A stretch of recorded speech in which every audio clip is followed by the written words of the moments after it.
बिस्मिल्लाहिर्रहमानिर्रहीम। अस्सलाम वालेकुम नाज़रीन, कभी कुछ दिन पहले मैंने एक व्लॉग किया था, ये तकरीबन जून के आखिर में, कि 11 पुलिस अफसरान जो हैं, वो नूरी पुलिस अफसरान जो पीएसपी हैं, उनको चीन भेजा जा रहा है। और जी भेजा जा रहा था इनको कि जी वहाँ काउंटर टेररिज्म समेत मुख्तलिफ शोबों में ये ट्रेनिंग करेंगे ये अफसरान जो हैं, और ये फिर वापस आएंगे और फिर यहाँ आके ये बाकी लोगों को भी ट्रेनिंग देंगे।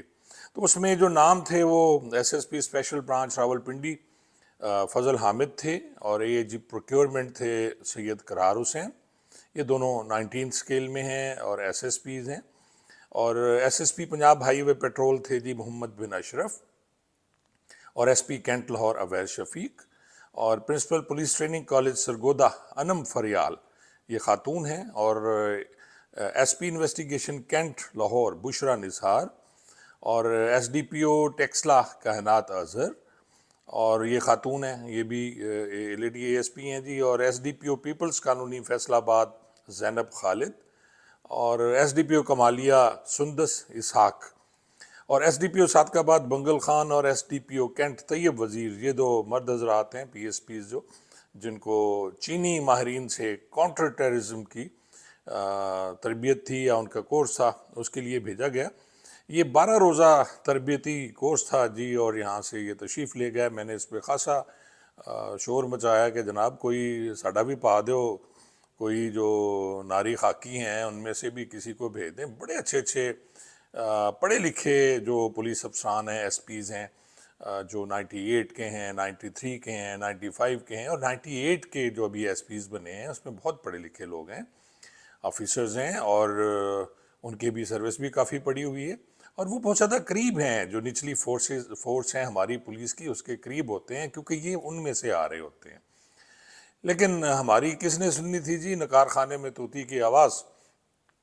और ये लोग साबान चले गए। और कल एक खबर फिर निकली, वो कमाल खबर थी कि जो चीन का एक एयरपोर्ट है जी, शहर है काशगर, वहाँ एयरपोर्ट पे ये नूरी मखलूक जो है आपस में झगड़ पड़ी।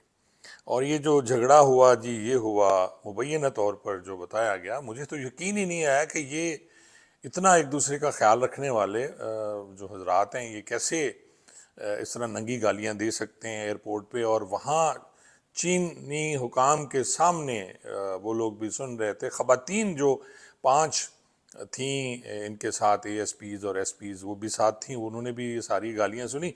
और ये लड़ाई हो रही थी जी एसएसपी स्पेशल ब्रांच रावलपिंडी फजल हामिद और एआईजी प्रोक्योरमेंट सैयद करार हुसैन के दरमियान। अब वजह लड़ाई जो है, वजह जो तनाज़ा की वजह थी, वो मालूम नहीं हो सकी। अब कोई भी हो सकती है, इस पर तबसरे भी हो सकते हैं। फिर मुझे ख्याल आता है कि कहीं तौहीन पीएसपी क्लास ना हो जाए, और जिसकी सज़ा आज कल आपको पता है कि जी तौहीन की बड़ी सज़ाएँ हो रही हैं, तो इसलिए मैं इस पर कोई बात नहीं कर सकता। लेकिन जो लड़ाई हुई वो वहाँ जो चीनी हुकाम हैं वो भी सुन रहे थे। पहले तो उन्हें समझ नहीं आ रही है एक दूसरे की माँ बहन के बारे में क्या कलमात अदा कर रहे थे। उसमें फिर एक जो चीनी था वो शायद पंजाबी जानता था, तो उसने वो फिर वो आगे बढ़ के कहा जी भाई क्यों क्यों एज कर रहे हो जी, तुसी क्यों गालां दे रहे हो। चीनी भी बोल पड़ा आखिर।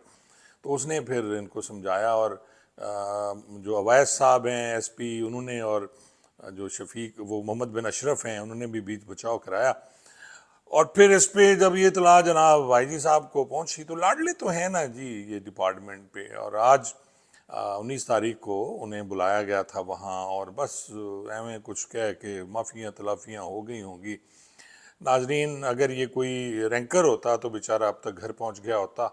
और ख़ास तौर पे कि जी अपने मुल्क की नहीं, अपने शहर की बात नहीं, अपने महकमे की बात नहीं है, आप हमारे सफ़ीर बन के गए, पुलिस के सफ़ीर बन गए, और आपने वहाँ साबित किया कि पंजाब पुलिस की जो गालियाँ हैं वो सिर्फ लोगों के लिए नहीं होती बल्कि अपने लिए भी होती हैं। मुझे इस पर एक वाक़या भी याद आ गया नाज़रीन। जब मैं ट्रेनिंग कर रहा था 82-83 में, तो हम लोग क्रिकेट की हमारी टीम होती थी, और उसमें अख्तर घुरचानी साहब एक एएसपी थे, वो हमारे इंचार्ज थे। मेरी क्रिकेट थोड़ी सी अच्छी थी, मैं ओपन करता था, बॉलिंग भी करता था। तो मेरे साथ शाहिद नियाज़, नवाजिश बुखारी, खावर लोधी, ये सारे लोग, और अमीर तैमूर जो हमारे स्पोर्ट्समैन थे, अभी एसएसपी रिटायर हुए हैं, ये सारे हम लोग टीम में शामिल थे। नवाजिश बुखारी को हमें जाना पड़ा एक दफ़ा शारदा मेस में। उन दिनों एएसपी साहबान जो थे वो शारदा मेस में रहा करते थे, जो स्याला के लोग हैं वो जानते हैं। ये स्याला कॉलेज के अंदर ही एक मेस थी। अब तो खैर वहाँ बहुत तरक्की हो गई है और एएसपीज़ भी अभी इस्लामाबाद में ट्रेनिंग करते हैं, उन दिनों वहाँ ट्रेनिंग क्या करते थे। तो हम लोग गए तो अंदर से बड़ा हाल से शोर शराबे की आवाज़ें आ रही थी, हा हू, जैसे कॉलेज या यूनिवर्सिटी के हॉस्टल्स में होता है वो वाला माहौल था। हम लोग जो ही अंदर घुसे तो एक दो एएसपी साहबान ने टॉवल भी बांधा हुआ था और वो भाग के फिर इधर उधर हो गए और एकदम हमें देख के खामोशी छा गई। और फिर वही उनकी जो स्टाइल होती है गर्दन में सरिया अकड़ उनकी जो है वो कायम दायम हो गई कि जी अब ये खाकी और नारी अंदर आ गए हैं तो अब हमें नूरी वाला बिहेव करना चाहिए। तो आप देखें ये सारी बातें एक तरफ कि जो कुछ इन्होंने किया वहाँ वो काबिल मजम्मत भी है और काबिल ताज़ीर भी है। मेरे ख्याल में सज़ा मिलनी चाहिए ऐसे पुलिस अफसरान को, चाहे वो जिस ओहदे पे भी हैं। उन्होंने वो जो वहाँ चीन में ये सब कुछ किया, तो अब पता नहीं आज क्या हुआ। मुझ तक कल की इतला तो यही थी कि ये लड़ाई वाली खबरें, क्योंकि मुझे लग रहा था कि ये कहीं खबर गलत ना हो, लेकिन वो खबर सही थी और अथेंटिक थी। ये टीवी पे भी खबरें आई, तो आप लोगों को के इल्म में नहीं होगा, लेकिन मैंने कहा जी आप लोगों को भी पता चले कि जी पूरी दुनिया में ये बताया गया है कि जितना मज़ा पंजाबी विच गालां देण दा आंदा है वो किसी होर ज़बान च नहीं आंदा। तो ये इन्होंने भी वही एक्ट किया और अपनी जो झंडा गाड़ के आया चीन में हमारी पुलिस फोर्स और पंजाब पुलिस जो है ख़ास तौर पे। बहुत बहुत शुक्रिया।